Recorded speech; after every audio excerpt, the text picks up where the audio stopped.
ओम नमस्ते जी। आर्य समाज अन्नपूर्णा इंदौर में आपका स्वागत है। आज हम 2047 के विकसित भारत की कल्पना करते हैं तो वह केवल गगनचुंबी इमारतों और बुलेट ट्रेन का समूह नहीं होना चाहिए। यह भारत ऐसा भारत होना चाहिए जिसकी नींव वेदों के ज्ञान पर हो और जिसकी दीवारें ऋषियों के सच्चे मानस पुत्रों के पुरुषार्थ से बनी हुई हों। सृष्टि के आरंभ में ही परमात्मा की कल्याणी वाणी वेद में संदेश दिया गया, वयम राष्ट्रे जागृयाम पुरोहिता। हम राष्ट्र को जगाने वाले पुरोहित बने। 2047 का विकसित भारत वह भारत होगा जहां आर्थिक समृद्धि होगी और कृण्वन्तो विश्वम आर्यम के मंत्र से हम केवल उपभोग नहीं बल्कि श्रेष्ठता का दरियात करेंगे।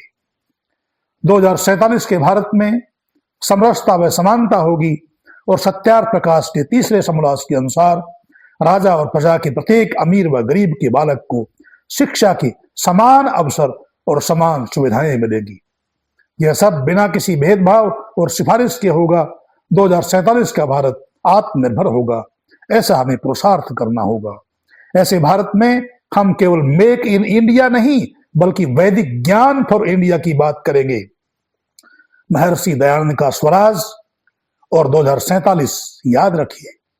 1875 में जब देश गुलामी की जंजीरों में जकड़ा था, तब महर्षि दयानंद ने सत्यार्थ प्रकाश में निर्भीकता से लिखा था कि स्वराज्य सर्वोपरि उत्तम होता है। आज 2047 का विकसित भारत तभी सार्थक है जब हमारी भाषा अपनी हो, हमारी शिक्षा अपनी हो, हमारा चरित्र अपना हो।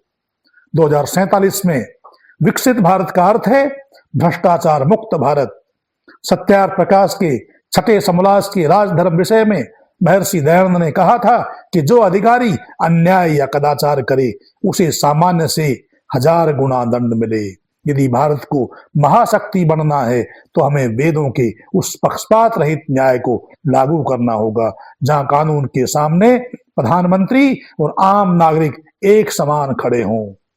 याद रखिए, विकसित भारत ईंट पत्थरों से नहीं आपके चरित्र से बनेगा।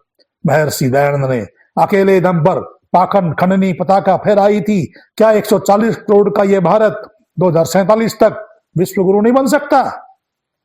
देश के युवकों, उठो, वेदों की ओर लौटो, क्योंकि वेदों की ओर लौटना पीछे जाना नहीं बल्कि अपनी जड़ों को मजबूत करके भविष्य की ऊंचाइयों को छूना है। हम संकल्प लें, हम अज्ञानी नहीं रहेंगे, शिक्षा सबके लिए अनिवार्य होगी। हम आलसी नहीं रहेंगे, पुरुषार्थी बनेंगे, परिश्रमी बनेंगे। हम विभक्त नहीं रहेंगे, एक रहेंगे तो सुरक्षित रहेंगे। जब भारत 2047 में अपनी आजादी का शताब्दी वर्ष मनाएगा तब दुनिया देखेगी कि यह राष्ट्र फिर से आर्यावर्त बन चुका है, श्रेष्ठों का देश बन चुका है।